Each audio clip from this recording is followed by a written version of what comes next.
হাতের ঘড়ি কোথায়? নষ্ট হয়ে গেছে। কিনবেন না? না গেটে ঠিক করিয়ে নেব। সামনে বিয়ে আমার, টাকা জমাচ্ছি, এখন অযথা খরচ করতে চায় না। মধ্যবিত্ত ছেলে আমি, অযথা খরচ মানায় না আমার। তাছাড়া সামনে সংসারই হব, আমার অর্ধাঙ্গিনীর জন্য তো কিছু রাখতে হবে। তার কথায় খুশি হয়ে মুচকি হেসে তার দিকে তাকিয়ে বললাম, গুড। নূর ভাবি চলে গেছে? হ্যাঁ, আজ সকালে। আম্মু আব্বু তো গত পরশু চলে গেছে। হ্যাঁ, আম্মুর স্কুল খোলা আছে। বিয়ের শপিংটা তোমার সাথে নিয়ে করতে চাইছি। তোমার কসমেটিক্স ড্রেস তুমি চয়েস করে নেবে। আমি মেয়েদের কোনো জিনিসপত্রের ধারণা নেই আমার। ওকে। আপনি আজ অফিসে যাননি? কি মনে হয়? পরনে তো অফিসের গেট আপ দেখা যাচ্ছে, তার মানে গিয়েছিলেনই। আজ হাফ ডে ছিল, একটার দিকে সব ছুটি হয়ে গেছে। আমি ভাবলাম আমার পোকাটার সাথে দেখা করে আসি, 2 দিন ধরে তো দেখা হয় না। আমি চোখ রাঙিয়ে বললাম, আমি পোকা? এনাজ আবার 2 গাল টেনে দিয়ে বলল, হ্যাঁ, আমার টিডি পোকা। আপনি তো এনজিও সংস্থা। জানি। টুকটাক কথা বলতে বলতে পথ চলছিলাম, হাত নাড়িয়ে কথা বলছিলাম। পাশে তাকিয়ে দেখি এনাজ নেই, পেছনে তাকিয়ে দেখে সে আমার থেকে অনেকটা দূরে। তার মানে এতক্ষণ আমি একাই বকবক করছিলাম। এনাজ দৌড়ে আমার পাশে এসে হাঁপাতে লাগলো। আমি কিছুটা কড়া গলায় জিজ্ঞেস করলাম, কোথায় গিয়েছিলেন? আমি তো একা কথা বলছিলাম, আপনি যে আমার পাশে নেই সেটাও খেয়াল করিনি। ভেবেছি আপনি আমার সাথেই আছেন। আমার কোনো সাড়া শব্দ না পেয়ে পাশে তাকিয়ে দেখি আপনি নেই। ওই তো ওই মোড়ে একজন বৃদ্ধ লোক বসে ভিক্ষা করছিল। আমার অনেক খারাপ লাগলো তাকে দেখে, তাই পানীয় কিছু খাবার কিনে দিয়ে এলাম। তার কথা শুনে যতটুকু রাগ হয়েছিল তা উড়ে গেল। আমার ঠোঁটের কোণে এক চিলতে হাসি ফুটে উঠল। না, আমি কোনো ভুল মানুষকে নিজের জন্য পছন্দ করিনি। এই মানুষটাকেই আমার চাই। আমি কথা বলতে বলতে দিক পাশ ভুলে যাই, আর উনি সব দিকে খেয়াল রাখে। খুশি মনে তার এক বাহু 2 হাতে জড়িয়ে ধরে কাঁধে মাথা রাখলাম। উনি রাস্তার মাঝে আমার অদ্ভুত আচরণ দেখে চোখ দুটো রসগোল্লা বানিয়ে ফেললো। আমি ধীর কণ্ঠে বললাম, আমাকেও বলতেন, আমিও একটু সাহায্য করতাম। আমি আর তুমি কি আলাদা হলাম নাকি? আমি করেছি মানে তুমিও করেছো। আমার সবকিছুতে তো তোমার অধিকার।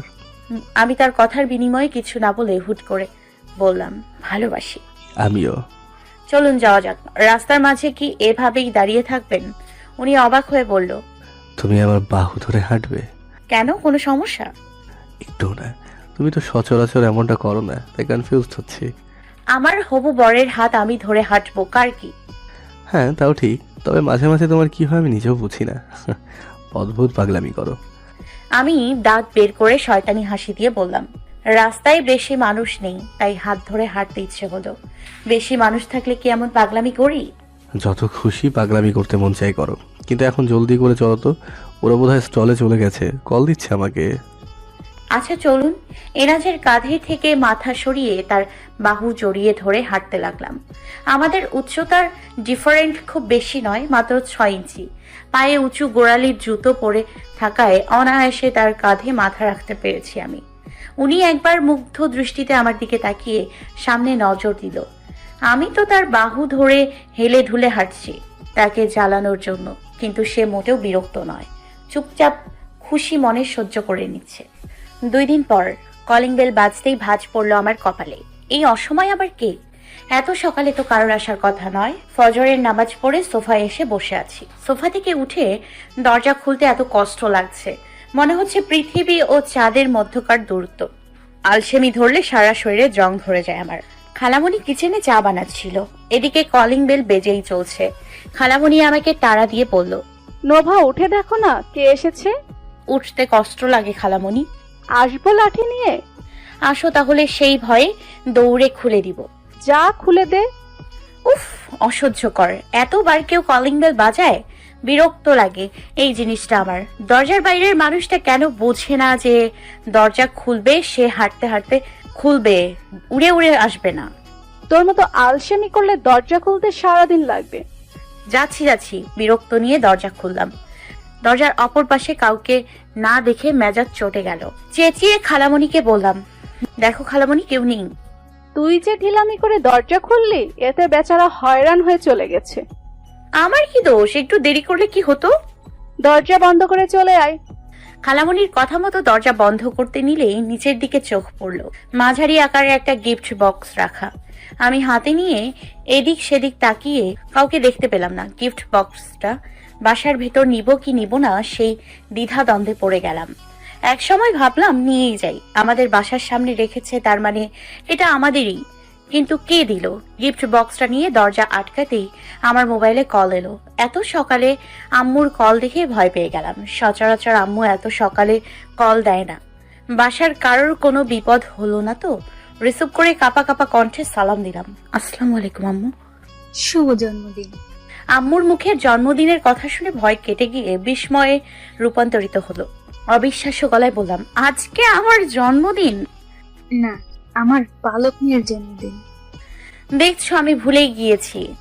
তোর জন্মদিন তোর আবার কবে মনে থাকলো? তাও ঠিক কথা, মনে করিয়ে দেওয়ার জন্য তো তুমি আছো, তাহলে আমি কেন মনে করব? নে, তোর আব্বার সাথে কথা বল। দাও। এটা সত্যি কথা, আমার জন্মদিনের দিন আমারই মনে থাকে না, কিন্তু আম্মু কখনো ভুলে না। প্রতিবার আম্মু সকালে উঠে আমাকে ঘুমের মধ্যেই কপালে চুমু দিয়ে জন্মদিনের শুভেচ্ছা জানাতো। এবার শুধু তাদের থেকে দূরে। 1.5 মাস পরে তো সারা জীবনের জন্য দূরে চলে যাব। চোখ দুটো টলমল করে উঠল।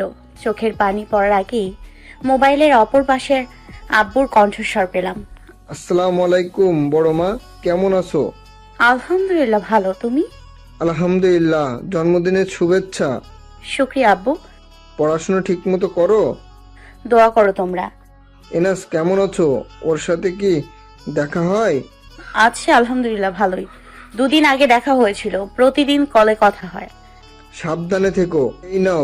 এই নাও ইভা কথা বলবে তোমার সাথে। আচ্ছা, মোবাইল দাও ওর কাছে। ইভা মোবাইল নিয়ে চেঁচিয়ে বলল, হ্যাপি বার্থডে টু ইউ মোটু। গত 22 বছর আগে তোমার মতো একটা শয়তান মেয়ের জন্ম হয়েছিল। এসে নেই বাড়িতে, তোর পিঠের হাড্ডি ভাঙবো আমি।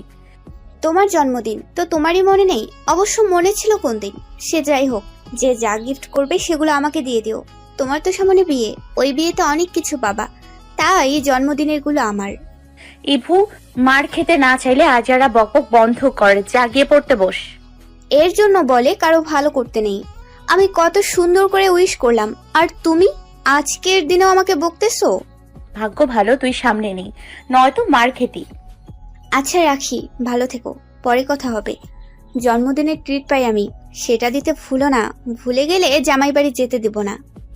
ওকে, দেখা যাবে। কল কেটে গিফট বক্সের দিকে তাকালাম। আমার বার্থডে উপলক্ষে কি কেউ গিফট পাঠিয়েছে? হতে পারে। গিফট পেপার ছিঁড়ে ফেললাম। বক্সের ঢাকনা খুলে দেখি 1 ডজন চুড়ি। চুড়ি দেখে আমার মেজাজ গরম। চুড়ি আমার কোনো কালই পছন্দ নয়। মেয়েদের আলাদা একটা শখ থাকে চুড়ির, কিন্তু আমার কেন জানি চুড়ি দেখলেই রাগ লাগে। আমার কালেকশনে মাত্র 2 মুঠি চুড়ি আছে, তাও 1 মুঠ ইভার আর 1 মুঠি তন্নির গিফট করেছিল। তন্নি আবার চুড়ি বলতে অজ্ঞান। মনে মনে ভেবে ফেলেছি চুড়িগুলো ইভা, তন্নি আর নূর আপিকে দিয়ে দিব। বক্স বন্ধ করার আগে টুক করে একটা ছোট্ট টুকরো কাগজ পড়লো। আমি উবু হয়ে সেটা উঠিয়ে ভাঁজ খুললাম। সেখানে লেখা ছিল 9 নম্বর বিপদ সংকেত। আজব লেখা পড়ে কপাল কুঁচকে সেদিকে তাকিয়ে রইলাম। খালামুনি আমাকে ডেকে বলল, থম মেরে কি করিস? কিছু না খালামুনি।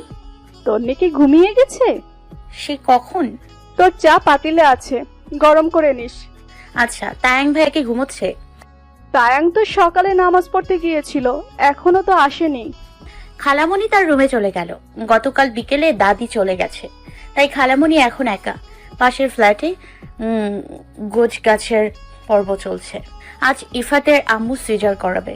রাতে তার সাথে কথা বলে এসেছি।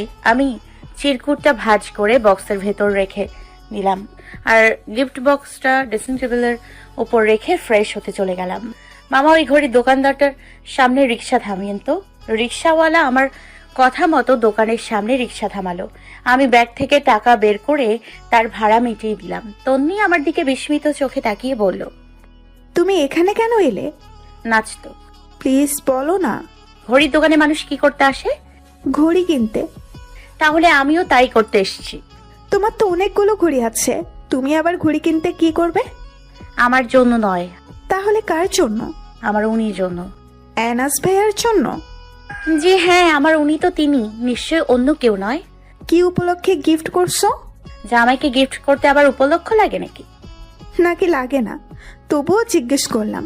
ওর ঘড়িটা নষ্ট হয়ে গেছে, তাই ভাবলাম একটা ঘড়ি গিফট করে দেই। যাক, এতদিনে একটা কাজের মতো কাজ করছো। কেন, অন্য সময় কি অকাজ করি? তুমি কাজের থেকে অকাজই বেশি করতে পছন্দ করো, সেটা আমি ভালো করেই জানি। হয়েছে, আর কিছু বলতে হবে না, চল ভেতরে যাই, নয়তো কলেজে যেতে দেরি হয়ে যাবে। ওকে চলো। দুজন কথা বলতে বলতে দোকানের ভিতরে চলে গেলাম। দুদিন আগেই মনে মনে এনাজকে একটা ঘড়ি গিফট করব, এর মধ্যে সময় করে উঠতে পারিনি। আজ সময় করে চলে এলাম দুপুরে। কলেজ শেষ করে গেটের সামনে দাঁড়িয়ে আছি রিক্সার জন্য। তন্নি শারমিনের হদিস নেই। কল করছি, দুটোর মোবাইল বন্ধ বলছে। দুপুর হয়ে গেল, এখনো একজনও আমাকে উইশ করেনি। তায়াং ভাইয়া তো প্রতিবার আমাকে উইশ করে, কিন্তু এবার কোনো খোঁজ খবর নেই। আমার এনজিও সংস্থা তো এখনো অব্দি কলও করেনি। বউয়ের জন্মদিন সেও বোধহয় ভুলে খেয়ে ফেলেছে। মন আমার ভীষণ খারাপ। আসুক আবার ভালোবাসা দেখাতে, প্রত্যেকটাকে নাকে দড়ি দিয়ে ঘোরাবো। রোদ উঠেছে আজ গ্রীষ্মকালের মতো, যার দরুন গরম লাগছে। চারিদিকে কোনো মানুষের আনাগোনা নেই। হঠাৎ আমার সামনে একটা বাইক থামলো। আমি ভ্রু কুচকে বাইকের দিকে তাকাতেই আবিরকে দেখতে পেলাম। আবির হাত নাড়িয়ে বলল, হাই মিস, কেমন আছেন? আবিরের দিকে আমি একটা ক্রূর দৃষ্টি নিক্ষেপ করে ডানে বামে তাকাতে লাগলাম। কলেজ ছুটি হয়েছে প্রায় 10 মিনিট ধরে। এর মধ্যে পুরো কলেজ ফাঁকাই বলা যায়। হেঁটে যেতে ইচ্ছে করছে না বলে বিগত 6 মিনিট ধরে রিক্সার জন্য দাঁড়িয়ে আছি। এখন এই ফালতু ঝামেলা এসে কাঁধে ভিড়ল। আবির আমাকে চুপ করে থাকতে দেখে তাড়া দিয়ে বলল, কি হলো, কথা বলছেন না যে? অনেক কষ্টে নিজেকে একটু শান্ত করেছিলাম, কিন্তু এই ছেলে আমার মেজাজ পুরোই বিগড়ে দিল। কঠিন গলায় বললাম, আমি কি আপনাকে চিনি যে আপনার সামনে কথা বলবো? বাবা, কালকে না পরিচিত হলাম? কখন? এখনই ভুলে গেলেন? দেখুন, গায়ে পড়ে কথা বলার মানুষ আমার একদম পছন্দ নয়। ছ্যাঁচড়া মনে হয়। আপনি তো সবসময় নায়কের সাজ সেজে থাকেন, তাহলে স্বভাবটা নায়কের মতো না হয়ে ছ্যাঁচড়ার মতো কেন? অপমান করছেন? এতক্ষণে বুঝলেন? আপনি গতকাল উপকার করলেন, তাই আমি ভাবলাম আজ যদি তা ফেরত দিতে পারি। আপনাকে একা দাঁড়িয়ে থাকতে দেখে এগিয়ে এলাম, আর আপনি আমাকে ছেঁচড়া বানিয়ে দিলেন। সামান্য একটা উপকার করলে যে আপনি এমন ফেভিকল আঠার মতো চিপকে থাকবেন, সেটা আমি যদি জানতাম তাহলে ভুলেও গতকাল আপনাকে উপকার করার তো দূরের কথা, আপনার সাথে কথাই বলতাম না। আপনাকে দেখে তো শান্তশিষ্ট মনে হয়, কিন্তু এত তেজ কোথা থেকে আসছে তাই ভাবছি আমি। আমি মোটেও শান্তশিষ্ট নই। গতকাল ভদ্রতার খাতিরে ভালো ব্যবহার করেছি তো, তাই পার পেয়ে গেছেন যত সব আজারা পাবলিক। গট গট পায়ে সামনের দিকে এগোতে লাগলাম। আর 2-1 মিনিট থাকলে ব্যাটার গালে ঠাস করে চড় বসিয়ে দিতাম। তার চেয়ে ভালো এর সামনে থেকে সরে যাই, কিন্তু সে হাল ছাড়লো না। ধীরে বাইক চালিয়ে আমার সাথে সাথে আসতে লাগলো। আমি থেমে তার দিকে তাকিয়ে চেঁচিয়ে বললাম, এই সমস্যা কি আপনার? আমাকে এভাবে ডিস্টার্ব করছেন কেন? আমি কি করলাম? আপনি জানেন না আপনি কি করেছেন? আবির ইনোসেন্ট ফেস করে ডানে বামে মাথা নাড়িয়ে না বোঝালো। মাথার মধ্যে চিনচিন রাগ উঠছে।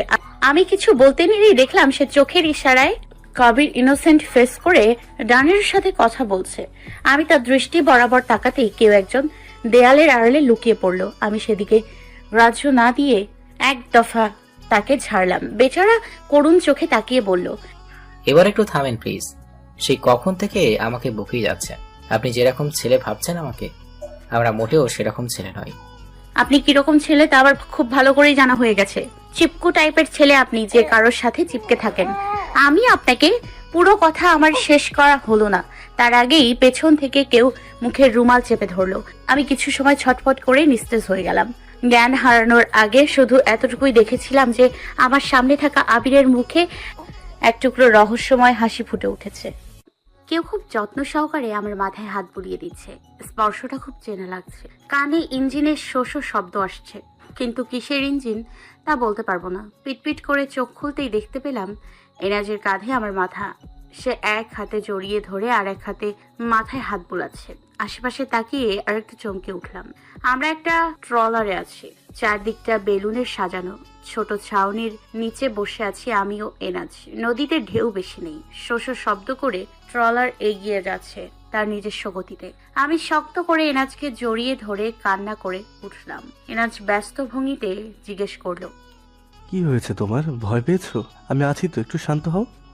ওই আবির নামের ছেলেটা। আমি কাঁপা কাঁপা গলায় কথা বলা শুরু করতেই পাশ থেকে কেউ বলে উঠল, আমি কিছু করিনি, যা করার সব তোমার জামাই করছে। বুদ্ধিও তোমার জামাইয়ের। আবিরের গলা পেয়ে চমকে তাকালাম। সত্যি তো আবির এখানে। আমি গুটি সুটি মেরে 2 হাতে এনাজকে জড়িয়ে ধরে বুকে মুখ লুকালাম। এই ছেলে এখানে কি করে? আমাকে ভয় পেতে দেখে এনাজ বলল, ওকে ভয় পেও না, আবির আমাদের বন্ধু। আমি এক দফা অবাক হয়ে এনাজের মুখের দিকে তাকালাম। এনাজ আমাকে চোখ দিয়ে আশ্বস্ত দিল, কিন্তু তাকে ছাড়লাম না। আমি আবিরের দিকে একটা রাগী লুক দিয়ে ভেঙচি কাটলাম। Happy birthday to you. একসাথে সবাই চেঁচিয়ে উইশ জানিয়ে এগিয়ে এসে হামলে পড়লো আমার উপর। সারা শরীর পাটি স্প্রে ও জড়ি দিয়ে মাখামাখি আমার। তায়াং ভাইয়া, তন্নি, রনক, শারমিন, তাওহিদ ভাইয়া, ইমরান হাশমি ভাইয়া, শাহেদ, রায়হান ভাইয়া সবাইকে একসাথে দেখে এনাজের দিকে তাকালাম। এনাজ আমার মুখের স্প্রে মুছে দিতে বলল, আমার একটা মাত্র বউ, তার বার্থডে কথা কি আমি ভুলে যেতে পারি বলতো? Many many happy returns of the day. Happy birthday to you, may Allah bless you my dear. আমি অভিমানী সুরে বললাম, এই ছিল আপনাদের মনে? আর আমি ভেবেছি আমার সবাই বার্থডের কথা ভুলেই গেছেন। এনাজ শব্দ করে হেসে বলল, কিডন্যাপের প্ল্যানটা আমাদেরই ছিল। আমার সব বন্ধুকেই তো তুমি চেনো, একমাত্র আবিরকে ছাড়া, তাই এক্ষেত্রে আবিরকে কাজে লাগিয়েছি আমরা। তায়াং ভাইয়া মাঝে মাঝে যে আবিরের কথা বলতো, উনি কি সেই আবির চট্টগ্রামে কাজ করে? হ্যাঁ, ওর কথাই বলতো। কিডন্যাপ করে এনে বার্থডে সারপ্রাইজ। সত্যি অনেক বড় সারপ্রাইজ আমার জন্য, কিন্তু অজ্ঞান কে করেছে? এনাজ ডন্ট কেয়ার ভাব নিয়ে বলল, এনাজ ছাড়া তার বউকে ছোঁয়ার অধিকার অন্য কারো আছে নাকি? কেউ ধরলে তার হাত ভেঙে ফেলবো। আমি সেই ব্যক্তি সে তোমাকে অজ্ঞান করেছি। সরি ডিডি বোকা, তোমাকে অজ্ঞান করে কিডন্যাপের অভিনয় করেছি শুধুমাত্র সারপ্রাইজ দেওয়ার জন্য। এইভাবে কেউ সারপ্রাইজ দেয়?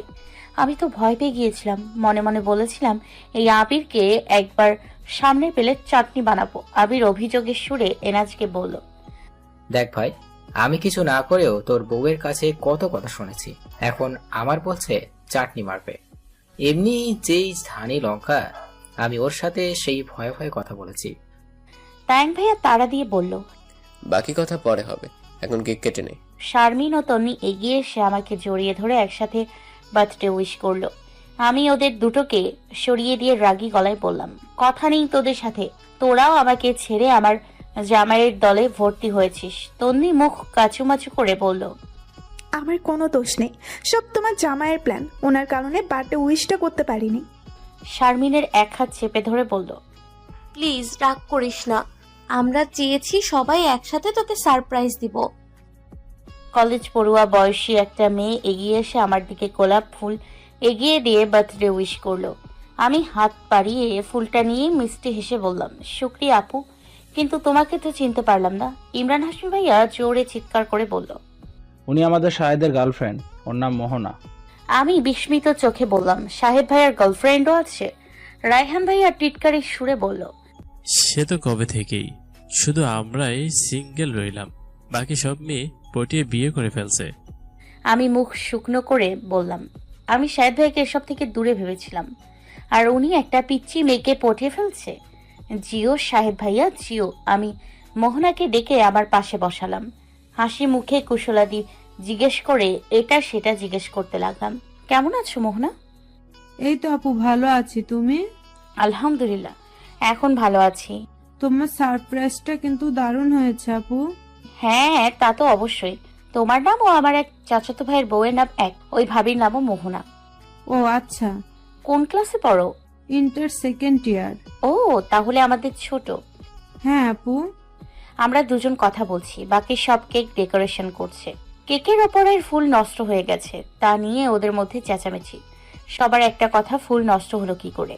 রনক আমার সামনে এসে মাথা চুলকে লাজুক ভঙ্গিতে বলল, ভাবি, চুরির বক্সটা কি তোমার কাছে? আমি মোহনার সাথে কথা বলা থামিয়ে রনকের দিকে শান্ত দৃষ্টি দিয়ে বললাম, কোন চুরির বক্স? সকালে যে তোমাদের বাসার দরজার সামনে রেখে গিয়েছিলাম, গিফট পেপারে পেঁচানো ছিল। তন্নিকে জিজ্ঞেস করলাম, তন্নিও বলল পাইনি। তাহলে নিশ্চয়ই তুমি পেয়েছো। আমি কিছু সময় ভাবতেই চুরির বক্সের কথা মনে পড়ে গেল। আমি চোখ গোল গোল করে বললাম, এটা আপনি রেখেছিলেন? আমি ভেবেছিলাম আজ তন্নির জন্মদিন, তাই ওর জন্য গিফট পাঠিয়েছিলাম। ওর তো চুরি খুব পছন্দ, তাই। পরে তায়াং ভাইয়ার থেকে শুনলাম আজ তোমার জন্মদিন আর আগামী মাসের 15 তারিখে তন্নির। আমি আরো টেনশনে পড়ে গিয়েছিলাম। বেনামে গিফট বক্সটা কে পাঠালো? তাও আমার অপছন্দের জিনিস। 9 নাম্বার বিপদ সংকেত শব্দটা কেন লিখছেন? সব সময় তোমার বোন আমার কাছ থেকে পালিয়ে বেড়ায়, এবার ওকে আমার খাঁচায় বন্দি করব, তাই বিপদ সংকেত পাঠিয়েছি। আপনি তন্নিকে ভালোবাসেন তাই না? অনেক, কিন্তু তোমার বোন বুঝে না। সোজা বিয়ে করে ফেলেন। তাই করব, এর জন্য তো 9 নাম্বার বিপদ সংকেত লিখে পাঠিয়েছি। সমস্যা নেই, গিফট বক্সটা আমার কাছে, আমি ওদিকে দিয়ে দিব। ঠিক আছে। তায়াং ভাইয়া রৌনককে ডেকে বলল, শাকচুনিকে সাথে নিয়ে আয়, এবার কেক কাটি। আমি গুটি গুটি পায়ে ট্রলারের মাঝে চলে গেলাম। এনাজ আমার দিকে প্লাস্টিকের ছুরি এগিয়ে দিল। আমার হাতের ওপর এনাজ হাত রাখলো। আমি কেক কেটে প্রথম টুকরোটা এনাজকে খাইয়ে দিলাম। এনাজ আমার হাত থেকে বাকি অংশটুকু নিয়ে আমার মুখে পুড়ে দিল। একে একে সবাইকে খাইয়ে দিলাম। আবির সামনে যেতেই আবির কুচোমুচো করে বলল, তুমি আমার দিকে এইভাবে তাকিও না, আমার ভয় করে। তার কথা শুনে ফিক করে হেসে উঠলাম। তার দিকে কেকের টুকরো এগিয়ে দিতেই ভয় পাওয়ার ভান করে মুখে নিল। রায়হান ভাইয়া শুরু করলো ক্রিম মাখামাখি। এক এক জনের মুখ ক্রিমে ভর্তি। সবাই রায়হান ভাইয়াকে বকা শুরু করলো। এনাজ সবাইকে থামিয়ে দিয়ে আমার সামনে হাঁটু মুড়ে বসে পড়লো। সবার নজর এখন তার দিকে। এনাজ কি করতে চাইছে তা আমারও বোধগম্য নয়। এনাজের দেখা দেখি তাওহিদ ভাইয়া শারমিনের সামনে, রনক তন্নির সামনে হাঁটু মুড়ে বসে পড়লো। আমরা মেয়ে 3 জন একে অপরের দিকে তাকিয়ে সামনের দিকে তাকালাম। 3 জনের চোখে মুখে বিস্ময়। এনাজ পকেট থেকে একটা ছোট বক্স বের করলো। বক্সটা খুলে একটা স্বর্ণের আংটি বের করে আমার হাতে পরিয়ে দিয়ে বলল, জন্মদিন উপলক্ষে আমার তরফ থেকে ছোট্ট উপহার তোমার জন্য। আমার জন্য আরেকটা সারপ্রাইজ। আমি এক হাতে মুখ ঢেকে বিস্মিত চোখে বললাম, এটা ছোট উপহার? এটা আমার জন্য অনেক বড় পাওয়া। এনজিও সংস্থা, আমার জীবনের বেস্ট মোমেন্ট এগুলো। এত বড় সারপ্রাইজ আমি জীবনেও পাইনি। এনাজকে দাঁড় করিয়ে সবার সামনে জড়িয়ে ধরলাম। চোখ দিয়ে পানি পড়ছে আমার। ইমরান হাসমি ভাইয়া আফসোসের গলায় বলল, ভাই এবার ছাড়, সিঙ্গেল ছেলেগুলোর বুকে আর কত আগুন ধরাবি তোরা? বুক ফাইটটা যায় আজ একটা গার্লফ্রেন্ড নেই বলে, তোরা এমন করতে পারিস না। আমি লজ্জা পেয়ে এনাজকে ছেড়ে মাথা নিচু করে দাঁড়ালাম। আবেগে ভুলেই গিয়েছিলাম এখানে মানুষ আছে। তাওহিদ ভাইয়া ও রনক হিরোর স্টাইলে পকেট থেকে রিং বের করে সমস্বরে বলল, উইল ইউ ম্যারি মি? তন্নি একবার আমার দিকে তাকায় আর একবার তায়াং ভাইয়ার দিকে। বোঝাই যাচ্ছে বেচারি অনেক ভয় পাচ্ছে। শারমিন 2 হাতে মুখ ঢেকে রেখেছে। লজ্জায় নাকি ভয়ে তা বুঝতে পারছি না। তায়াং ভাইয়া তন্নিকে আশ্বস্ত গলায় বলল, আমাকে ভয় পাওয়ার কিছু নেই। রনককে আমি অনেক আগের থেকে চিনি। তোর যদি ওকে পছন্দ হয় তাহলে হ্যাঁ বলে দে, পছন্দ না হলে না বলে দিস, আমি কিচ্ছু বলবো না। শারমিন, তোমাকেও এক কথাই বলি, তাওহিদও ভালো ছেলে, আমার প্রত্যেকটা বন্ধু ছেলে হিসেবে বেস্ট, এটা আমি চোখ বন্ধ করে বলতে পারি। এবার কি ডিসিশন নিবে তা তোমরাই ভাবো। আমিও ওদের দুজনকে উদ্দেশ্য করে বললাম, সারা জীবন তোরা সংসার করবি, আমরা নই। তোদের মনের কথাটাই বলে দে। সবাই একসাথে চেঁচিয়ে বলছে সে ইয়েস। আমার দেখার বিষয় ওরা কি বলে। এক সময় সবার উৎকণ্ঠা শেষ করে ওরা দুজন ইয়েস বলে হাত এগিয়ে দিল। রনক তাওহিদ ভাইয়া খুশিতে আংটি পরিয়ে দিয়ে একে অপরকে জড়িয়ে ধরলো। সবাই হই হুল্লোড় করে হো হো করে চেঁচিয়ে উঠল। আমিও তন্নি এগিয়ে গিয়ে তায়াং ভাইয়াকে জড়িয়ে ধরলাম। ভাইয়া 2 হাতে আমাদেরকে আলতো করে জড়িয়ে ধরলো। তার চোখে পানি। এনাজ এগিয়ে এসে ভাইয়ার পিঠে চাপড় মেরে বলল, কাঁদিস না, আজ তো তোর আনন্দের দিন। রনকের হাতে তন্নিকে আর এনাজের হাতে আমাকে তুলে দিয়ে ভাইয়া কান্না জড়ানো কণ্ঠে বলল, আমার 2 বোনকে আমি তোদের হাতে তুলে দিলাম, এদেরকে এখন আগলে রাখার দায়িত্ব তোদের। আমি মন খারাপ করে ভাইয়াকে বললাম, ভাইয়া নূর আপিকে নিয়ে আসতি। সবাই ছিল, শুধু আপি ছাড়া। আপিকে অনেক মিস করছি আমি। ভাইয়া বলল, আমি জানলাম সকলে এত কিছু। এর আগে এনাজ কিডন্যাপের প্ল্যানটা আমাকে বলেছিল, কিন্তু খেয়াল ছিল না এদিকে সব জোগাড় করতে গিয়ে আর সময় হলো না, নয়তো ওকে নিয়ে আসতাম। হঠাৎ ঘড়ির কথা মনে হতেই আমি মুখ কাচুমাচু করে এনাজকে বললাম, আপনার জন্য আমার পক্ষ থেকে একটা উপহার আছে। আমার ব্যাগ কোথায়? এনাজ তায়াং ভাইয়াকে ডেকে বলল। ওর ব্যাগ কোথায়? তায়াং ভাইয়া বলল, ছাউনির নিচের মাচায়। এনাজ সেখান থেকে দৌড়ে গিয়ে আমার ব্যাগ নিয়ে এলো। আমি ব্যাগ থেকে গিফট পেপার পেঁচানো ঘড়ির বক্সটা বের করে তার হাতে ধরিয়ে দিলাম। সে কপাল কুঁচকে জিজ্ঞেস করলো, কি এটা? খুলে দেখুন। আচ্ছা, এই ট্রলার কোথায় যাবে? এনাজ গিফট পেপারে ছিঁড়ে বক্সটা খুলতে খুলতে বলল, কোথাও না। বুঝলাম না। আমরা এই নদীতেই ঘুরবো। সেদিন তো নৌকা চালাতে পারিনি বলে তোমাকে নিয়ে ঘুরতে পারিনি, তাই আজ ট্রলার ভাড়া করেছি আর সকল সারপ্রাইজ প্ল্যান এখানে করেছি। এনাজ বক্সটা খুললো, মুখে তার এক চিলতে হাসি ফুটে উঠেছে। চোখ দুটো রসগোল্লা করে আমাকে বলল, এটা আমার জন্য? জি, পছন্দ হয়েছে? অনেক। নাও, হাতে পরিয়ে দাও। আমি ঘড়ি বের করে তার হাতে পরিয়ে দিলাম। এনাজ ঘড়িটা ঘুরিয়ে ফিরিয়ে দেখতে লাগলো। তার মুখ দেখে মনে হচ্ছে তার পছন্দ হয়েছে। যাক, আমি সার্থক, আমার পছন্দ তার পছন্দ হয়েছে বলে। এ সব কিছু রায়হান ভাইয়া ভিডিও করে নিল। এত সুন্দর মুহূর্তগুলোকে ক্যামেরাবন্দি না করা মানেই বোকামি। সাহেব ভাইয়া সবাইকে উদ্দেশ্য করে বলল, এবার খাবারের পালা শুরু করা যাক। দুপুর তো গড়িয়ে গেছে, সেই কবে পেটে ইঁদুর দৌড়াচ্ছে। তায়াং ভাইয়া বলল, হ্যাঁ, এখন সবাই একসাথে খেয়ে নিই। এনাজ আমার পাশ থেকে তাদের সামনে গিয়ে বলল, চল এবার খাওয়া দাওয়া পর্বটা শেষ করি। তাওহিদ ভাইয়া বলল, তাতে সবাই মিলে সার্ভ করব, তাহলে তাড়াতাড়ি হবে। চুপচাপ আমরা গোল হয়ে বসলাম। বিকেল বেলায় আমরা দুপুরে খাবার খাবো। একসাথে হইচই করে চলন্ত ট্রলারে খাবার খেয়ে নিলাম। তারপর সবাই একসাথে বসে রুমাল লুকানো খেললাম, সাথে গানের কলি। আমার ইমরান ভাইয়ার সাথে গান গাইতে হয়েছিল। ইমরান ভাইয়া গান গাওয়ার থেকে মজা বেশি করেছে, অনেক মজা। হই হুল্লোড় করে সন্ধ্যায় আমাদের ট্রলার নদীর কিনারে থামলো। এবার পালা বাসায় ফিরে যাবার। আজকে বার্থডে আমার জীবনের স্মরণীয় হয়ে থাকবে। ভবিষ্যতে আমার নাতি নাতনিদের গল্প শোনাবো। তাদের নানা দাদা আমাকে কিডন্যাপ করে বার্থডে সারপ্রাইজ দিয়েছে। যাওয়ার সময় মনটা খারাপ হয়ে গেল। সময় যে এতটা দ্রুত চলে যাবে ভাবতেই পারিনি। বাইকে এনাজকে 2 হাতে জড়িয়ে ধরে স্মৃতিগুলো নিয়ে বাসায় দিকে যাচ্ছি। একটা বিকেল আমার কাছে স্বপ্নের মতো লাগলো। কখনো ভাবিনি আমার জন্মদিনটা এত আকর্ষণীয় হবে, সাথে এত সব সারপ্রাইজ ভরপুর। বা হাতের সামনে এনে অনামিকা আঙ্গুলে থাকা আংটিতে আলতো করে ঠোঁট ছোঁয়ালাম। তারপর আবার এনাজকে জড়িয়ে ধরে পিঠে মাথা রেখে চোখ বন্ধ করে ফেল। সকালে নামাজ পড়ে আর ঘুমাইনি। আজ বাসায় চলে যাব, আর কখনো খালামণিদের বাসায় আসা হবে না। ঝগড়া করা হবে না তায়াং ভাইয়ার সাথে। তন্নির সাথে মশারি টানানো নিয়ে মন খারাপ করতে হবে না। অর্ধেকের বেশি গুছিয়ে নিব, বাকিগুলো বিয়ের পর এসে নিয়ে যাব। তায়াং ভাইয়া, তন্নি, খালামণির মনটা ভার। সবার চোখ লাল হয়ে আছে, নিশ্চয় কান্না করেছে। আমারও ভীষণ খারাপ লাগছে, তবে তাদের সামনে কান্না করা যাবে না, তাহলে তারা আরো ভেঙে পড়বে। একটা বছরে মনে হচ্ছে কত যুগ ধরে তাদের সাথে আছি। ওয়াশরুম থেকে এক দফা কান্না করে বের হলাম। এনাজকে তন্নির শিয়রের কাছে বসে থাকতে দেখে কপাল কুঁচকে জিজ্ঞেস করলাম, কি করছেন এখানে? এনাজ আমার কণ্ঠস্বর পেয়ে চমকে উঠল। হাতে থাকা ছোট্ট কাগজটা লুকিয়ে ফেলল। একবার আমার দিকে তাকিয়ে আরেকবার কম্বল মুড়ি দিয়ে খাটে শুয়ে থাকা তন্নির দিকে তাকালো। তারপর বিস্মিত চোখে বলল, তুমি এখানে? তাহলে এটা কি তন্নি? জি হ্যাঁ। এনাজ জিভায় কামড় দিয়ে অপরাধী গলায় বলল, আমি ভেবেছিলাম এটা তুমি, ভাগ্যিস কিছু করিনি, তাহলে কি একটা বাজে পরিস্থিতি হয়ে যেত। আল্লাহ, তুমি বাঁচিয়েছো। এনাজের কথা শুনে আমি মুচকি হেসে বললাম, হঠাৎ এখানে কেন? সপ্তাহখানেক আগে তোমাকে দেখতে পাবো না, তাই দেখা করতে চলে এলাম। কফির মগের সাথে কি রাখলেন? কোথায়? আমি কিন্তু দেখেছি, জলদি দেন। দেখে যখন ফেলেছেন তাহলে লুকিয়ে কি লাভ? এই নাও। গোলাপি রঙের একটা ছোট্ট চিরকুট আমাকে এগিয়ে দিল।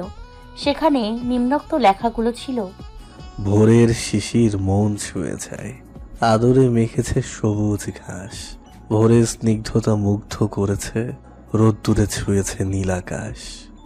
আমি লেখাগুলো পড়ে কাগজ হাতে এনাজের দিকে হাসি মনে তাকালাম। তারপর তার চোখের দিকে তাকিয়ে বললাম, এতদিন চিরকুটগুলো আপনি দিয়েছেন তাই না? এই রে, ধরা পড়ে গেলাম। আপনাকে আমি বহু আগেই ধরে ফেলেছি, শুধু হাতে নাতে না, ধরার অপেক্ষায় ছিলাম। আপনি যেদিন বাসায় আসতেন সেদিনই আমার রুমে কফির মগ ও ছোট্ট চিরকুট পেতাম, তাই আমার প্রথমে আপনাকেই সন্দেহ হয়েছে। তাছাড়া মিলনায়তনের টিনে আকাশি রঙের শাড়িটাও আপনি দিয়েছেন, তাও আমি জানি। কি করে জানলে? That's secret. তুমি অনেক রহস্য করে কথা বলো। ভালো লাগে। কখন রওনা দেবে? 7:30টার দিকে। আমার কাছে মনে হচ্ছে 7 বছর তোমাকে দেখতে পারবো না। সবুর করুন এনজিও সংস্থা, 7 দিন পর আপনার ঘরে থাকবো, তখন যত ইচ্ছে দেখে নিয়েন, নো প্রবলেম। ভিডিও কল আছে কি করতে? হ্যাঁ, তাও ঠিক। চলুন ছাদে যাই। চলো। দুজন কফির মগ হাতে নিয়ে ছাদে চলে গেলাম। কিনার ঘেঁষে দাঁড়িয়ে বাইরের ব্যস্ত কোলাহলের দিকে এক দৃষ্টিতে তাকিয়ে রইলাম। এনাজ নিচু স্বরে বলল, আজ গ্রামে থাকলে শিশির ভেজা রোদ্দুর উপভোগ করা যেত। মন খারাপ? না তো। আমার তো মনে হচ্ছে 1 বছরের সবকিছু কতটা আপন হয়ে গিয়েছিল, আর সব ছেড়ে চলে যাব, তাই একটু খারাপ লাগছে। কি বলে সান্ত্বনা দেব তা আমার জানেনি, তাই কিছু বললাম না। আমি বিশাল এক দীর্ঘশ্বাস ছেড়ে আকাশের দিকে তাকিয়ে কফির মগে চুমুক দিলাম। এনাজ ইচ্ছে করে আমার সাথে দাঁড়িয়ে শুরুত করে কফিতে চুমুক দিল। গোল করে তার দিকে তাকাতেই দুজন ফিক করে হেসে উঠলাম। তারপর আবার নীরবতা। এনাজ জোরে শ্বাস নিয়ে ছাদের রেলিং এর সাথে দাঁড়িয়ে আমার দিকে ফিরে হেলান দিল। আমার চোখের দিকে তাকিয়ে বলল,